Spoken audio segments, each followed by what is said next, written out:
राजनांदगांव संस्कार धानी का हाल जानेंगे रिपोर्टर देवाशीष झा के साथ। सरगुजा के सियासत का हाल जानेंगे गोल्डी गजोरिया। मैं राजनांदगांव से देवाशीष झा। पल पल की खबर देखिए 4 जून को दिन भर सिर्फ एशियन न्यूज पर।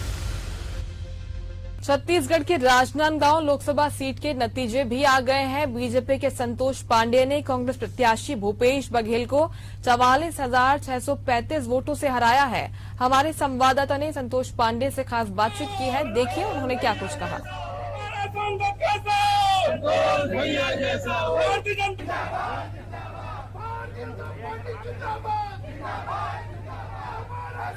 हमारे पास साथ राजनांदगांव विजयी सांसद जो 50,000 अधिक वोटों से जीते संतोष पांडे जी, आपने पूर्व मुख्यमंत्री को हराया है और तथाकथित इंडिया अलायंस के गृह मंत्री को, जो इनकी सरकार छत्तीसगढ़ कांग्रेस घोषित कर दी थी कि गृह मंत्री बनेंगे भूपेश बघेल, उनको आपने हराया। क्या कहना है?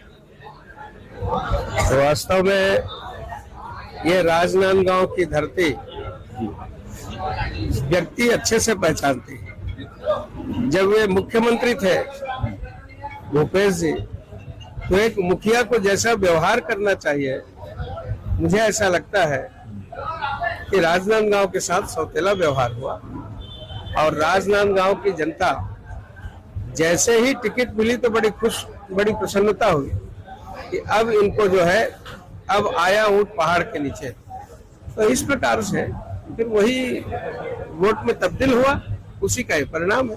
आपको लगातार 5 साल जब कांग्रेस की सरकार थी तो आपको मुख्य अतिथि नहीं बनाया जाता, केंद्र के भी जो लोकार्पण होते थे और आपको काम नहीं करना दिया जाता था। जिस दिन आपको टिकट मिली, जिस दिन आपको टिकट मिली थी वाला सवाल मैं आपसे किया था, तो ये वाली अब समस्या खत्म हो गई है।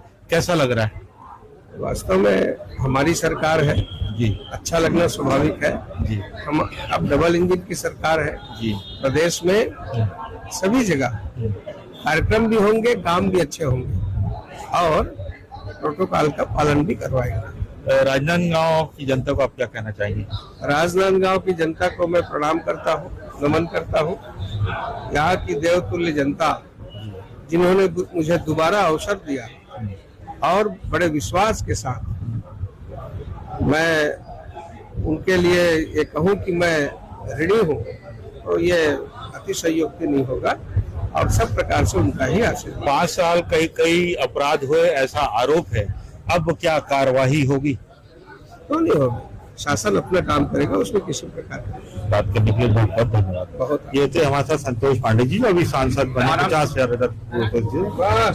देवाशीष राजनांदगांव छत्तीसगढ़। भूतपूर्व मुख्यमंत्री इनको हराया तो क्या समझे कि आगामी इसमें मंत्रिमंडल में स्थान मिल सकता है? अब ये वास्तव में हमको प्रत्याशी बनाए, लड़े, जितवाए और आगे की चिंता भी वही लोग करते हैं और जहां जाना नहीं उसका रास्ता क्यों पूछना? प्राथमिकता है क्या लेके चल रहे हैं? प्राथमिकता क्या होगी? प्राथमिकता बहुत सारी चीज़ें हैं, बहुत सारी रोड मैप हम भी बना करके रखे हैं और माननीय मोदी जी का तो है ही है इस राष्ट्र के लिए और क्षेत्र के लिए, वो आने वाले समय में दिखेगा। पिछले लोकसभा चुनाव के मुकाबले इस बार वोट का अंतर कम हुआ, इसके पीछे आप क्या कारण मानते हैं? कोई बड़ी वजह? ये वजह भी बता देंगे, अभी तो जीत का जश्न मनाने दो, उसके बाद प्रारंभिक तौर पर कुछ समझ आ रहा है? ऐसा कोई विशेष बात नहीं है। भैया रेल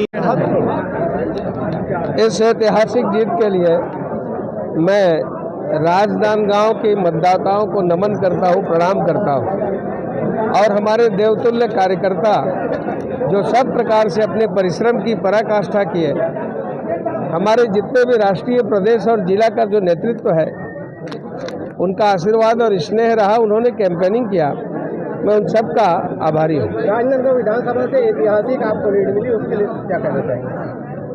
मैं इस ऐतिहासिक लीड का श्रेय यहाँ के जनता जनार्दन को और हमारे ऐसे देवतुल्य कार्यकर्ता को, सभी हमारे वरिष्ठ जनों को मैं उसको दूंगा और साथ ही साथ माननीय देश के प्रधानमंत्री नरेंद्र मोदी जी ने, जिन्होंने ऐतिहासिक इस राष्ट्र के लिए काम किए हैं, वो आम जनता के मन में था कि मोदी जी को वोट देना है।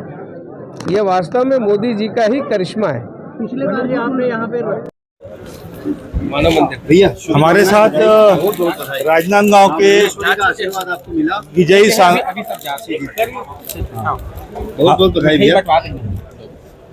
हमारे पास साथ राजनांदगांव विजयी सांसद जो 50,000 से अधिक वोटों से जीते, संतोष पांडे जी। आपने पूर्व मुख्यमंत्री को हराया है और तथा कथित इंडिया अलायंस के गृह मंत्री को, जो इनकी सरकार छत्तीसगढ़ कांग्रेस घोषित कर दी थी कि गृह मंत्री बनेंगे भूपेश बघेल, उनको आपने हराया। क्या कहना है? तो वास्तव में ये राजनांदगांव की धरती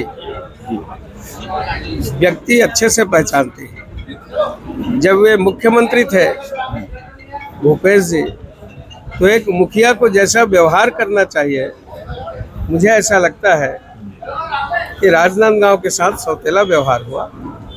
और राजनांदगांव की जनता जैसे ही टिकट मिली तो बड़ी प्रसन्नता हुई कि अब इनको जो है अब आया ऊंट पहाड़ के नीचे।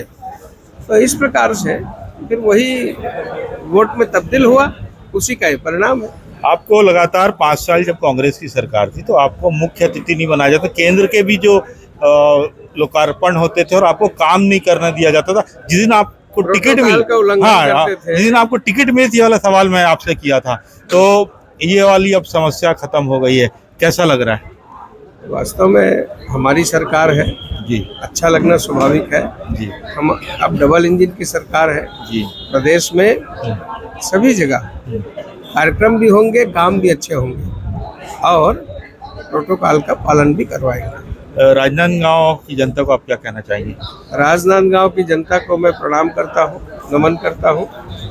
यहाँ की देवतुल्य जनता जिन्होंने मुझे दोबारा अवसर दिया और बड़े विश्वास के साथ मैं उनके लिए ये कहूँ कि मैं ऋणी हूँ, तो ये अतिशयोक्ति नहीं होगा और सब प्रकार से उनका ही आशीर्वाद। 5 साल कई अपराध हुए ऐसा आरोप है, अब क्या कार्रवाई होगी? तो नहीं होगी, शासन अपना काम करेगा, उसमें किसी प्रकार का। बात करने के लिए बहुत बहुत धन्यवाद। बहुत ये थे हमारे साथ संतोष पांडे जी, जो अभी सांसद बने 50,000 वोटों से। एशियन न्यूज़ से देवाशीष, राजनांदगांव, छत्तीसगढ़। आज भी आपके संगठन की ताकत से ही हम जीते हैं और ये जो श्रेय है ये मेरे सामने बैठे हुए सभी कार्यकर्ता, भले ये निमित्त मात्र आपने मुझे माला पहनाया, किंतु मित्रों मैं आपको विनम्रता से कहना चाहूंगा कि इसके हकदार यदि कोई है तो आप हैं। एक एक विधानसभा में ये अलग विषय है कि मानपुर मोहल्ला को हम कहते हैं हार गए, हम हार गए, ठीक है, कहीं से हम माइनस हुए, ठीक है। वहां की स्थितियां, परिस्थितियां, वहां की घटनाएं, वहां किस प्रकार से वहां के कार्यकर्ता, मैं आज यहाँ विजय यात्रा में कहना चाहूंगा कि सब विधानसभा की परिस्थितियां अलग होती है और वो कुछ यदि है थोड़ी बहुत कोई बात तो उसकी हम बाद में चर्चा करते हैं। किंतु आज तो सबसे पहली बात यह है कि खुशी का क्षण है, इसमें सबका परिश्रम लगा है और आप सबके ऐसे देव दुर्लभ कार्यकर्ता, देव तुल्य कार्यकर्ता जिन्होंने अपना पसीना बहाया है, औंधी से लेकर के चिल्फी तक, मैं उनको हृदय से और हाथ जोड़ करके सादर प्रणाम करता हूं, मैं नमन करता हूं। मित्रों, हमारे जितने भी राष्ट्रीय नेतृत्व, माननीय नरेंद्र मोदी जी से लेकर के हमारे माननीय गृह मंत्री अमित शाह जी ने जिस प्रकार से, और हमारे संगठन के नड्डा जी से लेकर के, सम्माननीय जगत प्रकाश नड्डा जी से लेकर के, संगठन के बीएल संतोष जी, माननीय शिव प्रकाश जी, माननीय प्रांत के अध्यक्ष किरण देव जी, माननीय प्रांत के हमारे विष्णुदेव साय जी, माननीय मुख्यमंत्री जी, माननीय पवन साय जी, माननीय जामवाल जी जो हमारे क्षेत्रीय संगठन मंत्री हैं, प्रांत के हैं, ऐसे सारे लोगों ने और जो रणनीति बनाई, रणनीति का ही ये परिणाम है। भारत माता की जय। पंडित दीनदयाल उपाध्याय अमर रहे, डॉक्टर श्यामा प्रसाद मुखर्जी अमर रहे, भारतीय जनता पार्टी जिंदाबाद, जिंदाबाद, जिंदाबाद। भारत माता की जय। आज इस विजय यात्रा में शामिल होने के लिए काउंटिंग के पश्चात भारतीय जनता पार्टी के सभागृह में उपस्थित सम्माननीय छत्तीसगढ़ प्रांत के गृह मंत्री श्री विजय शर्मा जी, पूर्व सांसद सम्माननीय श्री अभिषेक सिंह जी और उपस्थित हमारे महामंत्री द्वय श्री राम जी भारती जी, श्री भरत वर्मा जी और सभी समस्त पदाधिकारीगण। अभी मेरे संचालक जी और आदरणीय भाई ने भी कहा कि ये जीत बहुत बड़ी जीत है और संतोष पांडे ने इसको हासिल किया। भारतीय जनता पार्टी की विशेषता है कि यदि यही साझा में यदि ईश्वर साहू को भी खड़ा कर देती है पार्टी और पूरा संगठन उसके पीछे लग जाता है और फिर कहता है कि संगठन में शक्ति है, पूरे शक्ति और पावर के साथ लग जाओ। ये तीसरी बार ये जो सरकार बन रही है, इसमें उड़ीसा जैसे बड़े राज्य में भी भाजपा की सरकार बनी है। 25-30 सालों के बाद ये वहाँ सरकार बदली गई है और भारतीय जनता पार्टी की सरकार बनी है। अरुणाचल प्रदेश में भाजपा की सरकार बनी है।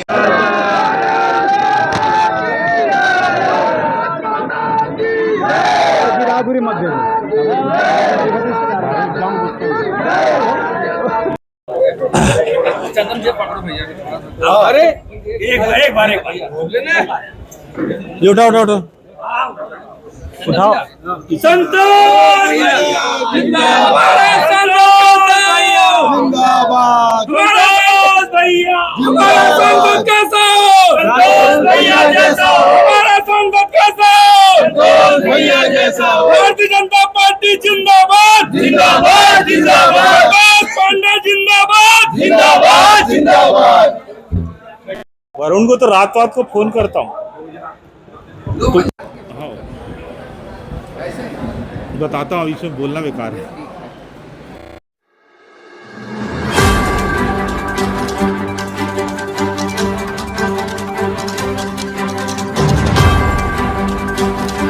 राजनांदगांव संस्कार धानी का हाल जानेंगे रिपोर्टर देवाशीष झा के साथ। सरगुजा के सियासत का हाल जानेंगे गोल्डी कजोरिया